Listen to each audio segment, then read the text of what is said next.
Hello students, कैसे हैं आप लोग। मैं सौरभ शर्मा आपका अपने चैनल मिनी अटेम्प्ट पर स्वागत करता हूं। जैसा कि मैंने आपको पिछले लेक्चर में कहा था कि मेरी जो अगला वाला जो लेक्चर होगा वो त्रिदोष के ऊपर होगा।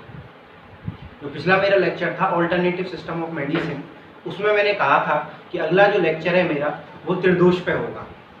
तो उसी लेक्चर को पूरा करने के लिए आज मैं आपके सामने आया हूँ। तो आज के इस लेक्चर में हम त्रिदोष के बारे में बात करेंगे। किसके बारे में बात करेंगे? त्रिदोष के बारे में। तो इसमें हम कुछ चीजों का आज के लेक्चर में हम कुछ चीजों को ध्यान में रख करके आज का लेक्चर करेंगे। जैसे कि सबसे पहले हम बात करेंगे त्रिदोष क्या है, जो त्रिदोष है वो क्या है, ठीक है। दूसरी हम बात करेंगे त्रिदोष के गुण, उसके कर्म और उसके स्थान। तीसरा त्रिदोष के भेद और उसके विशेष कर्म। देखिए, इस लेक्चर को शुरू करने से पहले मैं आपको बता दूं कि जो स्टूडेंट बीएमएस फर्स्ट ईयर के हैं, खासकर की जो स्टूडेंट बीएमएस फर्स्ट ईयर के हैं, उनके लिए आज का टॉपिक, आज का लेक्चर बहुत ही इंपॉर्टेंट होने वाला है, क्योंकि उनके फाइनल एग्जाम्स में इस आज के लेक्चर में से निश्चित 10 से 15 नंबर का एक सवाल आना ही है। तो जरा इसको ध्यान से देख करके इसको पढ़िए। तो सबसे पहले हम बात करते हैं त्रिदोष पर। तो ये त्रिदोष क्या है? त्रिदोष, त्रि माने तीन और दोष मीन्स क्या होता है? दोष माने जो हमारे शरीर को दूषित करे उसे हम क्या कहते हैं? दोष। जैसा कि मैंने दोष बोला, तो दोष से हमारे दिमाग में आता है नेगेटिव पॉइंट, यानी जो दोष है वो हमारे शरीर को दूषित कर रहे हैं, माने हमारे शरीर को खराब कर रहे हैं। लेकिन इसी बात को समझाने के लिए चरक संहिता में बहुत ही अच्छा श्लोक, बहुत ही अच्छा सूत्र लिखा हुआ है। वायु पित्तम कफश्चेति त्रयोदोष समासतः विकृत अविकृत देहम दंती ते वर्तयन्ति च। क्या है? वायु पित्तम कफश्चेति त्रयोदोष समासतः विकृत अविकृत देहम दंती ते वर्तयन्ति च। अर्थात वात, पित्त और कफ, ये जो तीनों दोष हैं, जब ये समान अवस्था में रहते हैं, कैसे रहते हैं? इक्वल रहते हैं, बैलेंस रहते हैं, तो उस समय ये हमारे शरीर का पोषण करते हैं, माने हमारे शरीर के जो फंक्शंस हैं वो नॉर्मल चलते हैं। लेकिन जब ये त्रिदोष वात, पित्त और कफ, कौन से? वात, पित्त और कफ, जब ये तीनों दोष डिसबैलेंस हो जाते हैं या हम कहें विकृत अवस्था में आ जाते हैं, तो ये हमारे शरीर में रोग उत्पन्न कर देते हैं, ये हमारे शरीर का नाश कर देते हैं। तो क्लियर हुआ त्रिदोष क्या है? त्रिदोष माने तीन दोष, वात, पित्त और कफ। वैसे आयुर्वेद में दो तरीके के दोष माने गए हैं। कौन कौन से? सबसे पहला है शारीरिक दोष और दूसरे माने गए मानसिक दोष, जिसमें से शारीरिक दोष आते हैं वात, पित्त और कफ, और जो मानसिक दोष है वो होते हैं रज और तम। क्या माने गए हैं? रज और तम। तो आज हम सबसे पहले वात, पित्त, कफ के बारे में जानेंगे। ये वात, पित्त, कफ क्या है, ये हमारे शरीर में रहते कहाँ है, हमारे शरीर में इनका काम क्या है और इसका हमारे शरीर में फायदे या नुकसान क्या है। तो सबसे पहले हम बात करते हैं वात की। तो वात क्या है? जैसा कि आपको सामने दिखाई दे रहा होगा कि वात क्या है? वा गति गंधनयो। क्या है? वा गति गंधनयो, यानी जो वात है वह गति करता है। क्या करता है? वात गति करता है, यानी वायु के अंदर, हवा के अंदर एक प्रॉपर्टी होती है, एक खासियत होती है, क्योंकि वायु हमेशा गति करती है, यानी एक जगह से दूसरी जगह जाती है। इसीलिए हमारे शरीर के अंदर जितनी भी क्रियाएं चलने की हो, चाहे हमारे सांस लेने के दौरान हमारी जो मांसपेशियां हैं उनकी गति हो, भोजन की गति हो, हमारे और जो अन्य कर्म जो कि गति से होते हैं, माने हमारे शरीर में संपूर्ण जो मूवमेंट है, संपूर्ण जो गतियां हैं, वो सभी किसके द्वारा होती हैं? वात के द्वारा। तो वात क्या कराता है? हमारे शरीर में गति कराता है। नेक्स्ट दूसरा है पित्त। पित्त क्या है?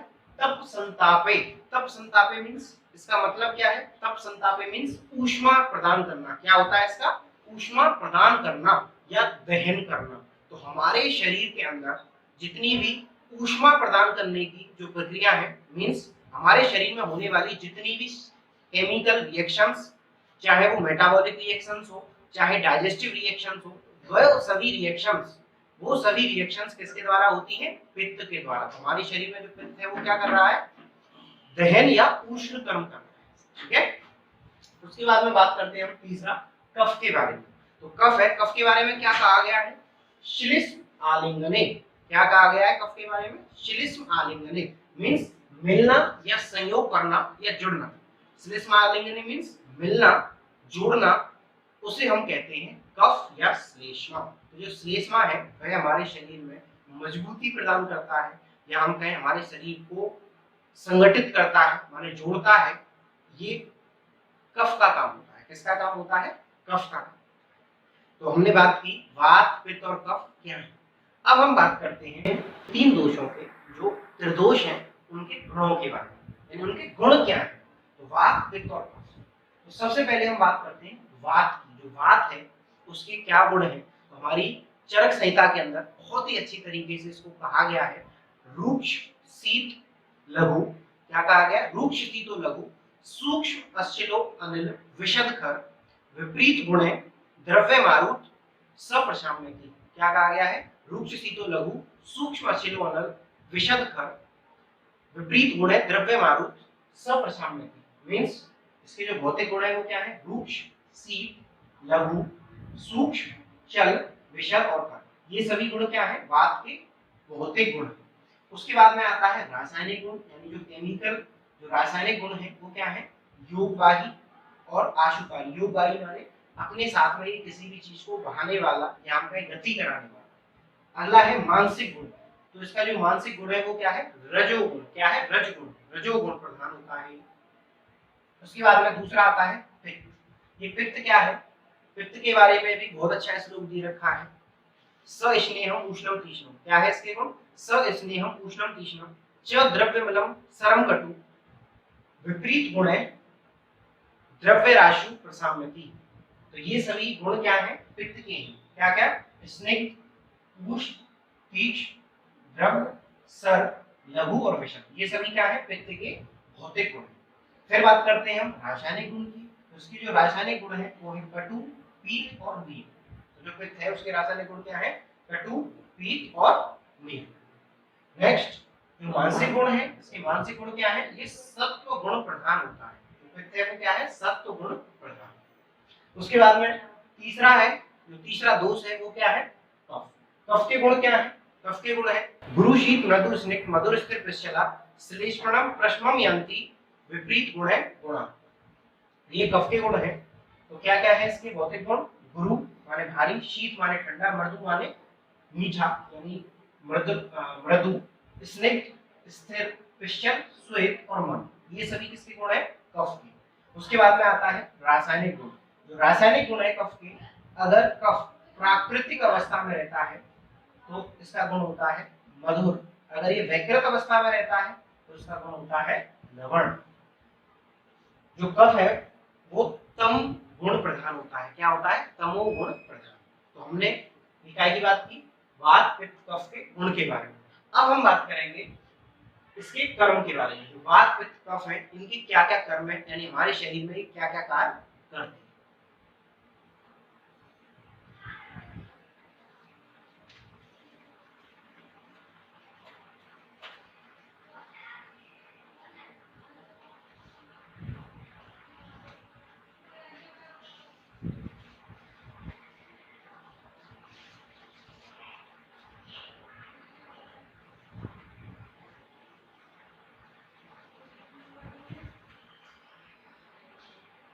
तो अब हम बात करते हैं जो त्रिदोष हैं उनके सामान्य कर्मों की और उनके स्थानों की। तो सबसे पहले हम बात करते हैं इनके सामान्य कर्म। तो जो बात है उसके सामान्य कर्म क्या है? उत्साहो उच्छ्वास निश्वास, चेष्टा धातु गति समा, समो मोक्षो गति मता, वायु कर्म विधान। अर्थात जो बात है वो कार्य करने में उत्साह, चाहे वो कार्य मानसिक हो चाहे शारीरिक हो, कैसा भी कार्य उसको करने में उत्साह या इंटरेस्ट जो आता है, या हम उस काम को इंटरेस्ट के साथ में करते हैं, वो किसके साथ में करते हैं? बात की वजह से। किसकी वजह से कर पाते हैं? बात की वजह से। उसके बाद में जो दूसरा है वो है श्वास, माने सांस लेना और सांस छोड़ना। इनकी जो प्रक्रिया है वो भी बात के द्वारा होती है। साथ में बोलने की, जो हम बोल पा रहे हैं, ये भी जो प्रोसेस है, जो प्रक्रिया है वो किसके द्वारा हो रही है? बात के द्वारा। साथ में उठना, चलना, शरीर में रस आदि, रस मीन्स क्या है, लिम्फ, रस मीन्स क्या है, लिम्फ, और साथ में जो हमारी बॉडी के अंदर फ्लूइड्स हैं उनकी जो गतियां हैं, माने हमारे बॉडी के अंदर जो फ्लूइड्स है वो आसपास में, यानी हर एक ऑर्गन से, एक ऑर्गन से दूसरे ऑर्गन में, दूसरे से अदर बॉडी पार्ट्स में जो जा रहे हैं, तो ये सब काम किसकी वजह से हो पा रहा है, वात की वजह से। साथ में धातुओं की गति, हमारे शरीर में आयुर्वेद के अनुसार 7 धातुएं बताई गई हैं। कौन कौन सी, रस, रक्त, मांस, मेद, अस्थि, मज्जा और शुक्र। कितनी बताई गई है, 7 धातुएं। तो उन 7 धातुओं की जो गति है वो भी किसके द्वारा होती है, वात के द्वारा। अगला, मल मूत्र आदि का वेग, यानी कब हमें मल यानी कि फीसिस पास करना है, कब हमें मूत्र यानी यूरिन को पास करना है, तो ये सभी काम, ये सभी फंक्शंस किसके द्वारा होते हैं, वात के द्वारा। अब हम बात करते हैं जो पित्त है उसके सामान्य कर्म क्या है। तो पित्त के सामान्य कर्म क्या है, दर्शनम पंक्ति रूक्ष्माच क्षुद्र तृष्णा देहमार्तवम प्रभा प्रसादो मेधाच पित्त कर्मा विकारज। मींस देखना, पचाना और शरीर में जो ऊष्मा है यानी मेटाबॉलिक प्रोसेस है उनको बनाए रखना, भूख, प्यास आदि को उत्पन्न करना, प्रभा, प्रभा मीन्स कांति, जो हमारे शरीर की चमक है, जो हमारे शरीर की कांति है उसको बनाए रखना। अगला, मानसिक प्रसन्नता, यानी जो हमारी मानसिक, हमारी जो ब्रेन की, माइंड की जो प्रसन्नता है, जो खुशी है, या हम कह सकते हैं जो उत्साह है, उसको बनाए रखना। मेधा यानी ध्यान धरने की शक्ति, मेधा क्या है, धारणात्मक शक्ति, यानी ऐसी शक्ति जो किसी भी चीज को या किसी भी सब्जेक्ट को हमें याद करने की या हमें ध्यान में रखने की जो एबिलिटी है, जो प्रक्रिया है, वो सब किसके द्वारा होती है, पित्त के द्वारा। किसके द्वारा होती है, पित्त के द्वारा। उसके बाद में अगला है कफ। तो जो कफ है उसके सामान्य कर्म क्या है, स्नेहो बंधम स्थिरत्वम च गौरवम प्रस्तावनम क्षमा धृतिल लोभश्च कफ कर्मा विकार। मींस अर्थात स्निग्धता, शरीर के अंदर स्निग्धता लाना, गुरुता माने भारीपन, बंध, बंध मींस जो हमारी संरचनाएं हैं, जैसे हड्डियां हैं, हड्डियों को आपस में जोड़ने का काम लिगामेंट्स करते हैं, साथ में जो हमारी जॉइंट्स के अंदर साइनोवियल फ्लूइड है, तो वो सब किसके अंतर्गत आता है, कफ के अंतर्गत। तो हमारी जो संरचनाएं हैं, शरीर के अंदर जितने भी स्ट्रक्चर्स हैं, अलग अलग जो संरचनाएं हैं, उन सबको जोड़ने का काम, उनको आपस में जोड़ने का काम ये कौन करता है, कफ करता है। उसके बाद में बल, यानी हमारे शरीर के अंदर जो बल है, जो शक्ति है, चाहे वो शारीरिक हो चाहे मानसिक हो, तो ये दोनों प्रकार की जो शक्तियां हैं वो कौन देता है, हमें कफ देता है। ये कफ के कर्म है। अगला, क्षमा, यानी किसी भी प्रकार की क्षमा हो सकती है, किसी को माफ कर देना, क्षमा कर देना, तो ये किसके द्वारा है, ये भी कफ के द्वारा होता है। अगला, धैर्य और मानसिक क्रिया, यानी धैर्य, किसी भी काम करने के लिए, किसी भी काम को करने के लिए जो धैर्य है उसको भी हमारा कफ हमारे शरीर में उसको प्रदान करता है। तो अर्थात हम कह सकते हैं कि जो वात, पित्त, कफ, ये तीनों जो प्रकृति है, यानी जो वात, पित्त और कफ, इन सब का कार्य क्या है, इन सब का कार्य होता है हमारे शरीर में कार्य करने की क्षमता, उत्साह देना, स्थिरता। तो ये सभी काम इन तीनों के हैं। अगर कोई व्यक्ति वात प्रकृति का है, किसका है, वात प्रकृति का, तो वो ज्यादा बोलता होगा, यानी उसमें बोलने की जो क्षमता है वो ज्यादा होगी, वो औरों से तेज काम करता होगा, यानी बोलने की बात विवाद वो अच्छा करता है। अगर वो पित्त प्रकृति का है, तो जो पित्त प्रकृति का है उसकी मेधा यानी ध्यान धरने की जो शक्ति है वो तेज होती है। अगला, जो कफ प्रकृति का है उसके अंदर धैर्य ज्यादा होता है। ठीक है, अब हम बात करते हैं, हमने अभी बात की दोषों के सामान्य कर्म की, यानी हमारी बॉडी के अंदर नॉर्मल फंक्शंस, नॉर्मल जो सामान्य काम है वो वात, पित्त, कफ की हमने की है। अब हम बात करते हैं जो वात, पित्त और कफ है उनके स्थान क्या है, यानी जो हमारे शरीर में किस किस जगह पर वास करते हैं या किस किस जगह पर रहते हैं। वस्ती पुरुषाधानम कटी सप्तनी पदावस्थनी पक्वाश पक्वाश वात स्थानानि तत्रापि पक्वाश विशेषण वात स्थान।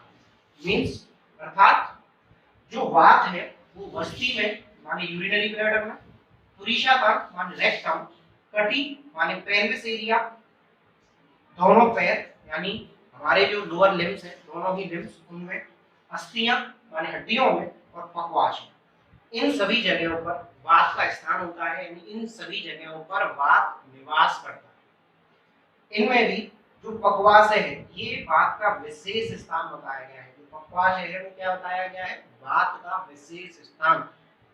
उसके बाद में अगला है पित्त। जो पित्त है उसके स्थान क्या है?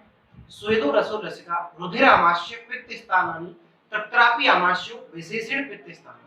मींस तो स्वेद, रस, लसिका, रक्त और आमाशय ये सभी क्या है? पित्त के स्थान है, जिसमें आमाशय माने स्टोमक हमारे पित्त का सबसे मुख्य स्थान है, यानी जिस जगह पित्त निवास करता है। उसके बाद में अब हम बात करते हैं कफ की। जो कफ है उसके स्थान क्या है? उरशिरो ग्रीवा पर्वामाशयो मेदश श्लेष्मणम स्थानानि तत्रापि उरो विशेषण श्लेष्मण स्थानम। अर्थात उर माने वक्ष, सिर, ग्रीवा, पर्व माने जॉइंट और आमाशय ये सभी काय के स्थान है? कफ के स्थान है, जिसमें उर माने वक्ष स्थल, इसमें सबसे ज्यादा जो मुख्य स्थान है वो किसका होता है? कफ का। तो कफ का मुख्य स्थान क्या है? उर या वक्ष। तो अभी हमने देखा कि जो वात, पित्त, कफ है उनके स्थान के बारे में और उसके विशेष कर्मों के बारे में। अब हम बात करते हैं वात, पित्त और कफ इनके भेद, यानी इनके क्या क्या टाइप्स हैं और इनके विशेष कर्म।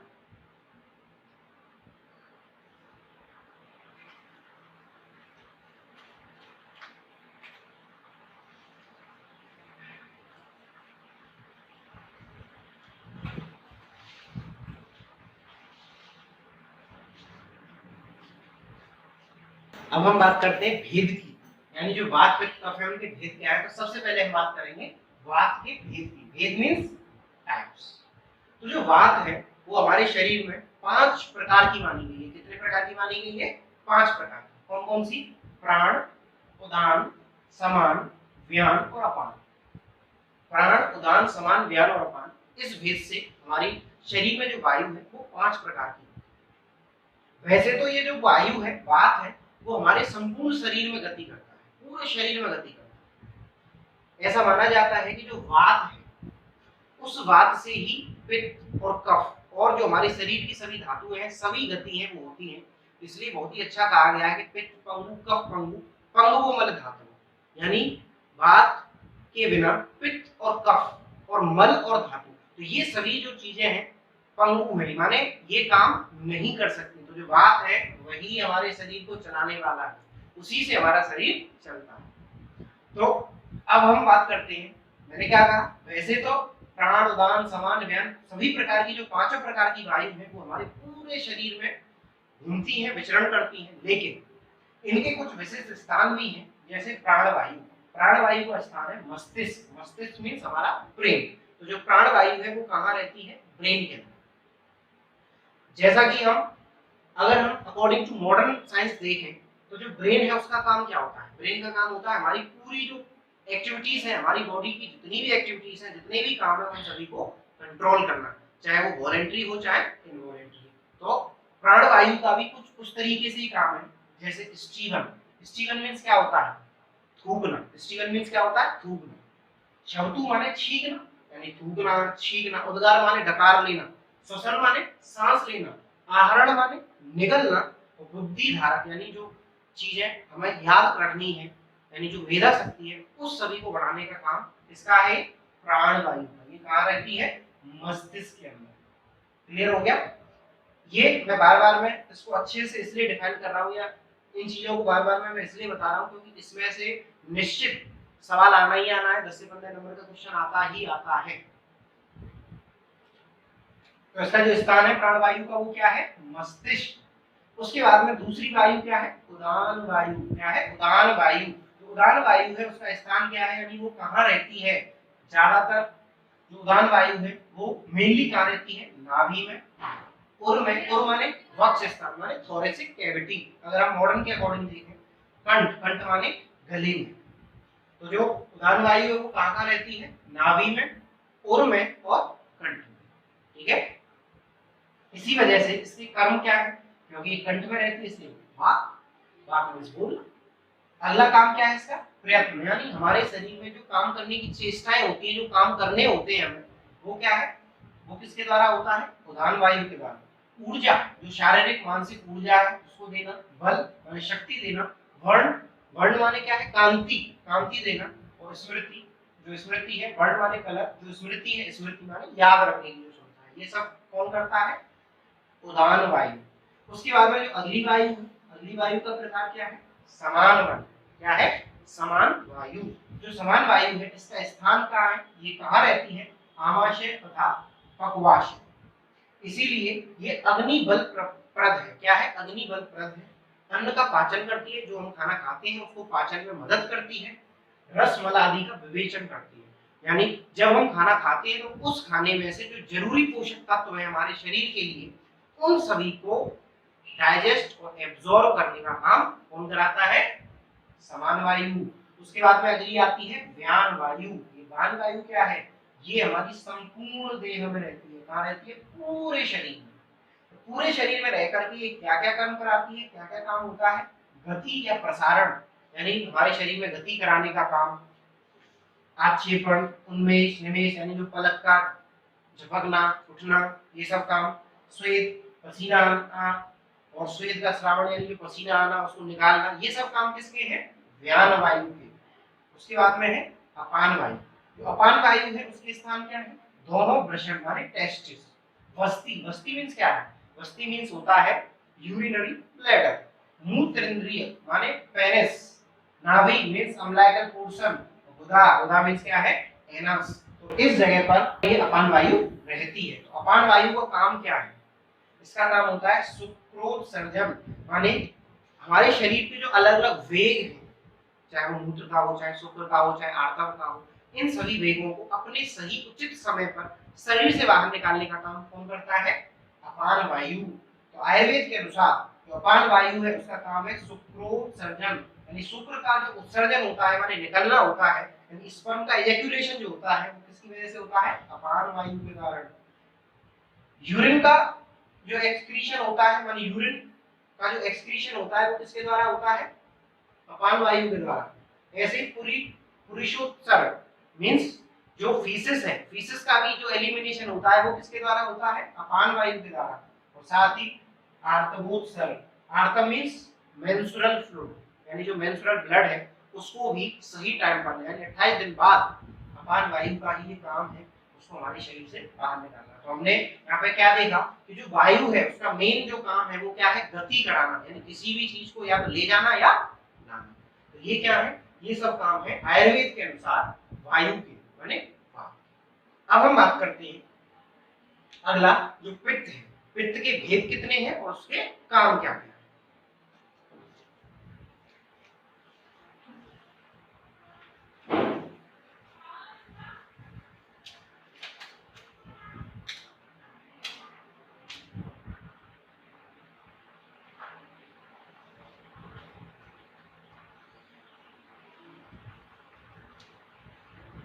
अगला है पित्त। जो पित्त है उसके भी 5 भेद हैं। जिस तरीके के वायु के 5 भेद थे उसी तरीके से जो पित्त है उसके भी 5 भेद हैं।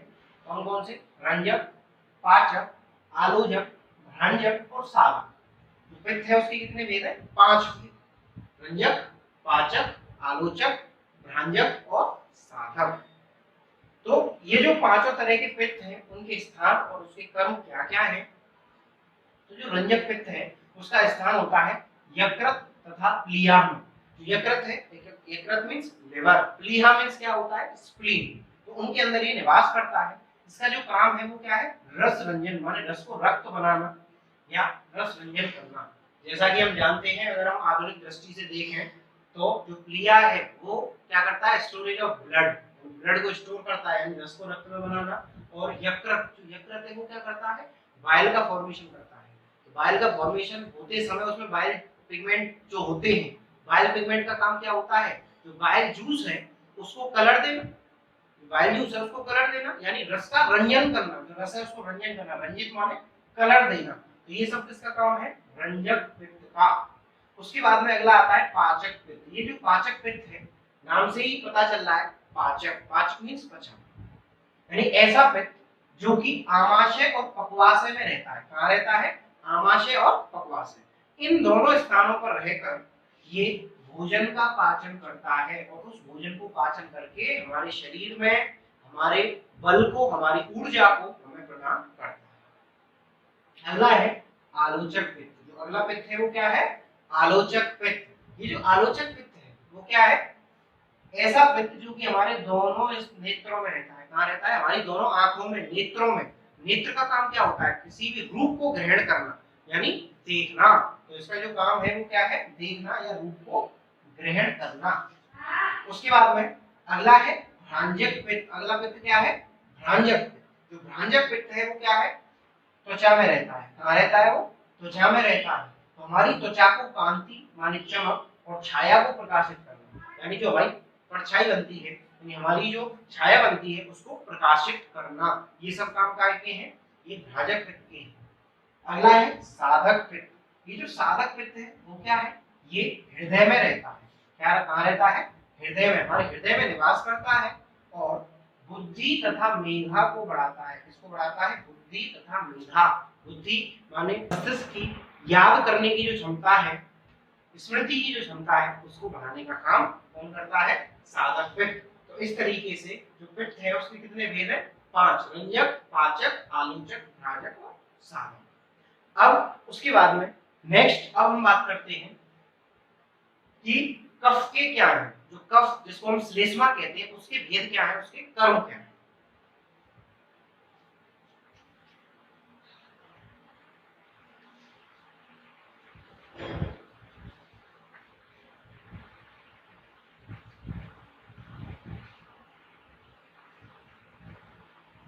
अब हम बात करते हैं कफ के भेद। अभी तक हमने बात की वायु के, यानी वात के, पित्त के और कफ के। तो जो कफ है वो भी 5 प्रकार का होता है। जैसे वात, पित्त वो 5 प्रकार के होते हैं, उसी तरीके से जो कफ है वो भी 5 प्रकार का होता है। कौन कौन सा?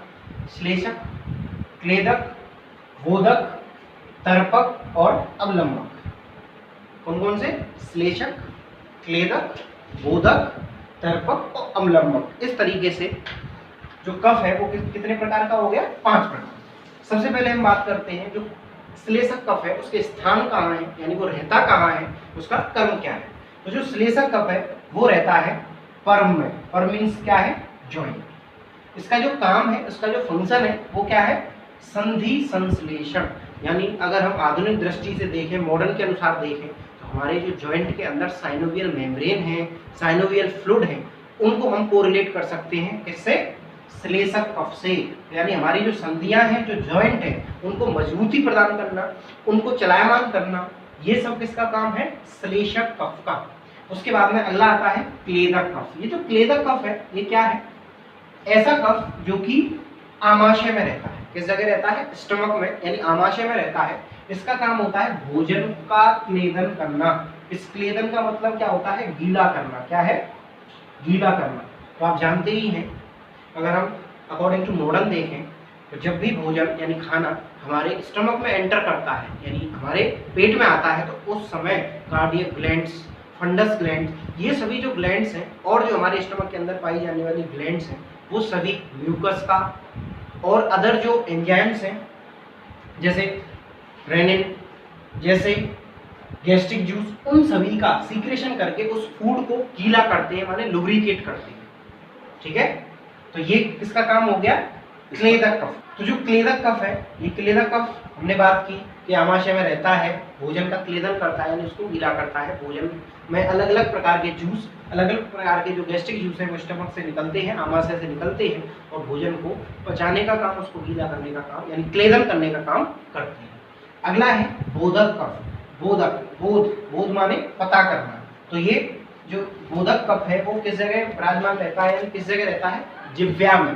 किस जगह रहता है? जिह्वा में, माने जीभ में। तो इसका काम क्या होता है? रस का ज्ञान कराना। जो जीभ है उसका कार्य क्या होता है? स्वाद को पहचानना। जो रस है उसका ज्ञान कराना, उसको पहचानना कि कैसा रस है। यानी हमारे आयुर्वेद में अगर हम बात करें तो 6 तरह के रस माने गए: मधुर, अम्ल, लवण, कटु, तिक्त और कषाय। जो 6 रस माने गए हैं उन सभी का जो ज्ञान है वो किसके द्वारा किया जाता है? जिह्वा के द्वारा। कौन कराता है? बोधक कफ। अगला है तर्पक कफ। इसका कार्य होता है तर्पण करना, इसीलिए ये कहाँ रहता है? सिर में, यानी हमारे सिर में रहता है। इसका जो कर्म है, कर्म क्या होता है इसका? इंद्रियों का तर्पण करना, यानी जो हमारी इंद्रियां हैं, जो ज्ञानेंद्रियां हैं, हमको जो चीजों का ज्ञान कराती हैं, पता करती हैं, उन सभी के बारे में बताना, उन सभी को नियंत्रित करना, ये सब किसका काम है? ये तर्पक कफ का कफ। अगला आता है अवलंबक कफ। अगला क्या है? अवलंबक कफ। ये कहाँ रहता है? उर स्थान में। उर मीन्स थोरेसिक रीजन या वक्ष स्थल। इसका काम होता है अवलंबक करना। अगर हम अकॉर्डिंग टू मॉडर्न देखें तो हमारे उर स्थान पर, यानी जो हृदय है, हार्ट के अंदर पेरिकार्डियल फ्लूइड है, जो हमारे लंग्स के अंदर प्लूरल कैविटी में भरा हुआ जो प्लूरल फ्लूइड है, तो ये सभी किसके अंतर्गत आते हैं? अवलंबक कफ के। क्योंकि इन सभी का काम होता है न्यूट्रिशन देना, यानी जो हमारा हृदय है, हार्ट है, उनको अवलंबक करना, यानी उर स्थान का अवलंबन करना। तो ये सब क्या है? हमारे कफ के भेद और उनके विशेष कर्म। तो हमने जो अभी तक पढ़ा, ये सब काय के बारे में पढ़ा है? वात, पित्त, कफ के स्थान और उनके भेद और उनके सामान्य और विशेष कर्म। तो आज के इस लेक्चर में हम इन सभी चीज़ों के बारे में पढ़ चुके हैं। वैसे तो वात, पित्त, कफ केवल इतना ही नहीं है, वो इससे बहुत अधिक है, बहुत ज़्यादा है। लेकिन मैंने इस छोटे से लेक्चर में आपको बहुत ही छोटे से रूप में इसको समझाने की कोशिश की है। अगर आपको आज का लेक्चर अच्छा लगा तो इसको लाइक कीजिए, शेयर कीजिए और हमारे चैनल को सब्सक्राइब कीजिए।